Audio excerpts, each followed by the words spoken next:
আসসালামু আলাইকুম everyone, welcome back to my channel প্রিয়ার রান্নাঘরে। আশা করি সবাই অনেক ভালো আছেন।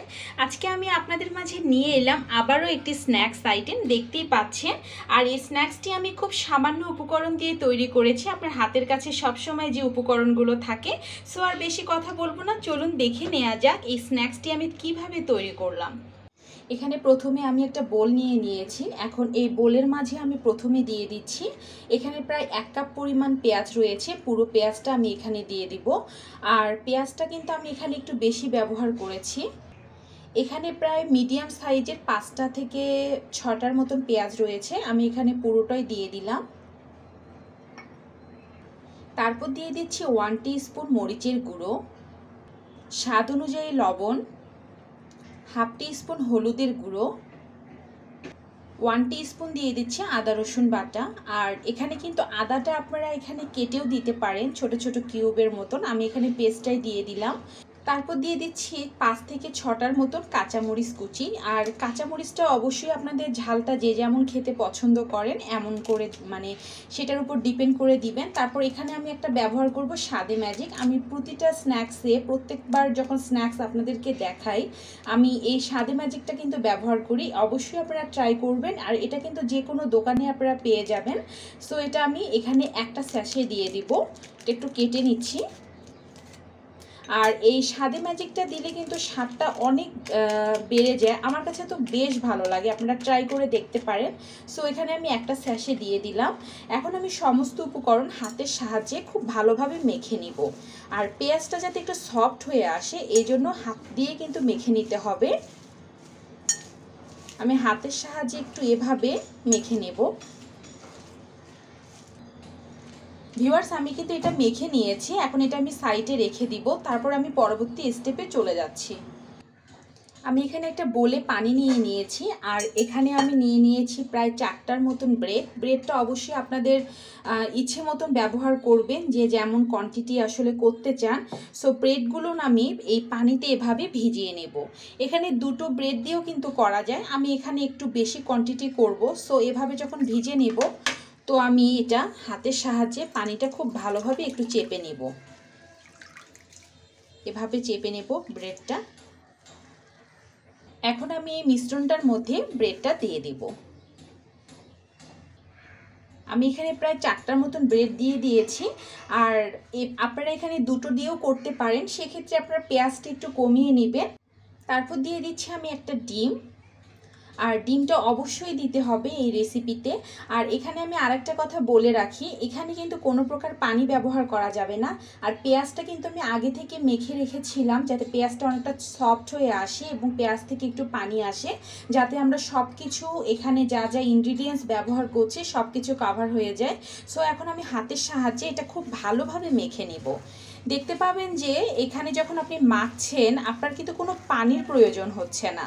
সো পানিটা চেষ্টা করবেন স্কিপ করার জন্য, পানিটা যাতে না দেয়া লাগে। দেখেন এটা কিন্তু খুব সুন্দরভাবে মেখে গিয়েছে। আর এটা কিন্তু এভাবে একটু হাতের সাহায্যে একটু চাপ দিয়ে দিয়ে যাতে ব্রেডটা খুব ভালোভাবে সফট হয়ে যায়। আর এই স্ন্যাক্সটা কিন্তু আপনাদের বাচ্চাদের টিফিনের জন্য পারফেক্ট একটা স্ন্যাক্স, খুব হেলদি একটা স্ন্যাক্স। অবশ্যই বাচ্চাদের জন্য এটা করে দিতে পারেন এবং বিকেলে কিন্তু টি টাইমে অবশ্যই এটা রাখা যেতে পারে। আমার কাছে তো ভীষণ ভালো লেগেছে।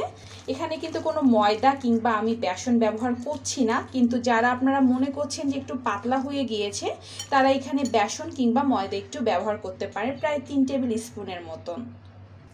এখানে লাস্ট যে উপকরণটা আমি অ্যাড করে দিব সেটা হচ্ছে চিনি। এখানে 1 টিস্পুনের মতো আমি চিনি দিয়ে দিলাম। আর চিনিটা যার যার পছন্দ অবশ্যই দিবেন, আর যারা পছন্দ করেন না মিষ্টি খাবার সো তারা স্কিপ করে যাবেন। এখন আমি এটা আরেকটু মেখে নিব। এটা কিন্তু রেস্টে রাখার কোনো মানে হয় না, মাখা হয়ে গিয়েছে। এখানে আমি সাইডে রেখে দিব এবং পরবর্তী স্টেপে আমি চলে যাচ্ছি। ভিউয়ার্স, তেল কিন্তু গরম হয়ে এসেছে। এখন আমি একটা একটা করে পাকোড়া দিয়ে দিব। এটা কিন্তু বলের মতন এরকম আমি শেপ দিব। সো বল টাইপের করে আমি দিয়ে দিব। আপনারা এখানে কাটলেটের মতনও করতে পারেন, কিন্তু এটা বল বল দেখতে আমার বেশি ভালো লাগে, অনেক কিউট লাগে। সো এরকম বলের মতন করে আমি এটা ভেজে নেব। আর এই অবস্থায় চুলার আঁচটা একদম মিডিয়ামে রাখবেন, হাই রাখা যাবে না। কিন্তু হাই যদি রাখেন, যেহেতু এখানে ব্রেড ব্যবহার করা হয়েছে, ব্রেডটা কিন্তু খুব সহজে কুক হয়ে যায়, সো পুড়ে যেতে পারে। ভিউয়ার্স এখানে কিন্তু আমি দিয়ে দিয়েছি এবং এখনও আমি উল্টিয়ে দিইনি। আর এটা কিন্তু আমি একদম ব্রাউন গোল্ডেন যে ব্রাউনিশ কালারটা এমন করে ভেজে নেব সবগুলো নিয়ে। আর এভাবে এটা ফ্রাই হয়ে যাবে। আর যেহেতু এখানে ব্রেড দেয়া রয়েছে এটা কিন্তু খুব সহজে ফ্রাই হয়ে যাবে। ভিউয়ার্স দেখতেই পাচ্ছেন এগুলো কিন্তু খুব সুন্দর একটা ব্রাউন গোল্ডেন কালার চলে এসেছে। এখন আমি উঠিয়ে নিব এরকম একটা নেটের সাহায্যে। এভাবেই আমি উঠিয়ে নিচ্ছি যাতে বাড়তি যে অয়েলটা আছে এটা ঝরে যায়। সো আমি সবগুলো এভাবেই উঠিয়ে নিচ্ছি। ভিউয়ার্স এখানে আমি দেখতেই পাচ্ছেন সবগুলো কিন্তু উঠিয়ে নিয়েছি। আমি একটু কাছে থেকে দেখিয়ে দিই। দেখতেই পাচ্ছেন কত সুন্দর একটা কালার চলে এসেছে। সো আমি এটা এভাবে তেল ঝরিয়ে একটা টিস্যুর মধ্যে রেখে দিব। বাকিগুলো আমি সেম প্রসেসেই ভেজে নেব।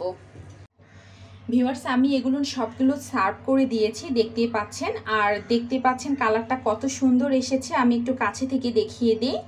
আর খুব সহজভাবে এবং আপনার হাতের কাছে যা যা উপকরণ থাকে আপনার বাহির থেকে কিছু কিনে এনে এটা তৈরি করতে হবে না। আর সবাই ছোট থেকে বড় সবাই অনেক পছন্দ করবে। আমি একটা ভেঙে আপনাদেরকে দেখিয়ে দিচ্ছি। এটা কিন্তু অনেক সফট এবং উপরটা অনেক ক্রিস্পি। দেখতেই পাচ্ছেন ভিতরটা কতটা সফট আর এটা কিন্তু অনেক ক্রিস্পি হয়। সো খুব ইজিভাবে এই স্ন্যাক্সটি আপনারা তৈরি করে নিতে পারেন। আশা করছি আজকের এই সিম্পল রেসিপিটি আপনাদের অনেক ভালো লেগেছে। যদি ভালো লেগে থাকে অবশ্যই আমার চ্যানেলটি সাবস্ক্রাইব করবেন এবং পাশে থাকা বেল আইকনটি অবশ্যই প্রেস করে দিবেন এই রকম সহজ রেসিপি পাওয়ার জন্য। যখনই আমি এরকম সিম্পল রেসিপি আপলোড করব সবার আগে নোটিফিকেশন আপনারা পেয়ে যাবেন। আর বাসায় সবাই ট্রাই করবেন। সবাই অনেক বেশি ভালো থাকবেন এবং আমার চ্যানেলের সাথেই থাকবেন। আজকে এই পর্যন্ত, সবাইকে আল্লাহ হাফেজ।